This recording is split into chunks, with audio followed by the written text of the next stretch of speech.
Millions and millions of dollars have been spent, taxpayer dollars. Our attention has been focused not on actual matters of state or significance, but on the collusion story that apparently swung the 2016 election. Now we find out that the singular person at the center of that, this Russian lawyer, Veselnitskaya, has never been interviewed, she says, by the independent counsel. How can that be, and what does it tell us about the nature of this investigation? Joe DiGenova has been watching carefully. He's a former U.S. attorney for the District of Columbia, and he joins us tonight. So I just want to say I don't have any esoteric information. I don't really know, but she says she has not been interviewed. If that's true, what does that tell us? It tells us basically that this investigation by Mueller from the beginning has been a fraud. It had nothing to do with collusion by the Russians, and they knew that from the very beginning. Mr. Comey knew that from the very beginning because he knew that there was no basis for any of the FISA warrants, that there were no foreign agents of the Russian government involved in the case from the beginning, and that's why he refused to brief the Gang of Eight on Capitol Hill about the existence of the Russian probe and the dossier for months and months, because he knew if he briefed them, he would have to answer specific questions about the basis for the investigation, and no basis existed. Just as a procedural matter, but I think it's meaningful, can the FBI director say no to Congress when they say, come tell us about something that we're supposed to be overseeing? Can he just say no? Well, he kept it from them. They didn't know that the Russian probe, the counterintelligence probe, existed. He kept it from them. Now, if they had asked him, he clearly would have lied about it, because he's lied about it ever since the opportunity arose. He unfortunately was confronted by the existence of the investigation and the failure to disclose it by a congresswoman during the initial investigations into this, when the whole thing blew up. It's unbelievable. So I would think that both parties, and Democrats think they're going to take control of the government at some point, and they may. They have an interest in having an FBI that they can trust, that we can all trust.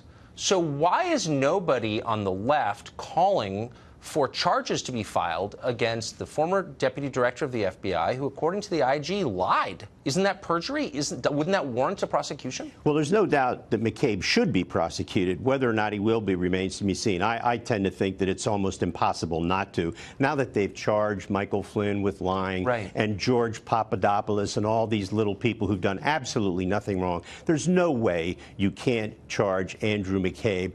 Remember, he's a senior government official, senior law enforcement official, lied under oath 3 times, according to the Inspector General. No way he can't be charged with lying. And just stop you there. We can be certain when the IG of the FBI issues its report that we can trust that, right? Oh, absolutely. I mean, I don't think there's any doubt that Mr. Horowitz has done a credible job. There's no reason to doubt him. In addition, the internal watchdogs of the FBI themselves, their own Office of Professional Responsibility, their ethics watchdogs, said that he lied to them. So if you have a senior law enforcement official who lied under oath repeatedly about a criminal matter, why would he be defended by liberals? Where are the civil libertarians on the left? Because the liberals aren't liberals anymore. They're progressives.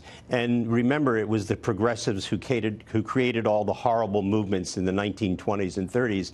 And those people no longer think. They are reacting. They're against this president. They hate him. There are no principles anymore for them. They believe that everything should be sacrificed for the thrill of having power and doing whatever you want to do to shove down the American people's throat. They have abandoned all pretense of believing in free speech, in believing in accountability, and believe it or not, they have become proponents of the FBI being an organization that lies to the American people. They've sent hundreds of thousands of dollars to a senior law enforcement official who was fired for lying under oath, and the left is supporting it. They are absolutely supporting it because they hate this president so much that they are willing to sacrifice the Constitution and any core beliefs that you have as a real liberal. It's unbelievable. It's really distorting a lot of people. Joe DiGenova, thank you for that perspective. Thank you.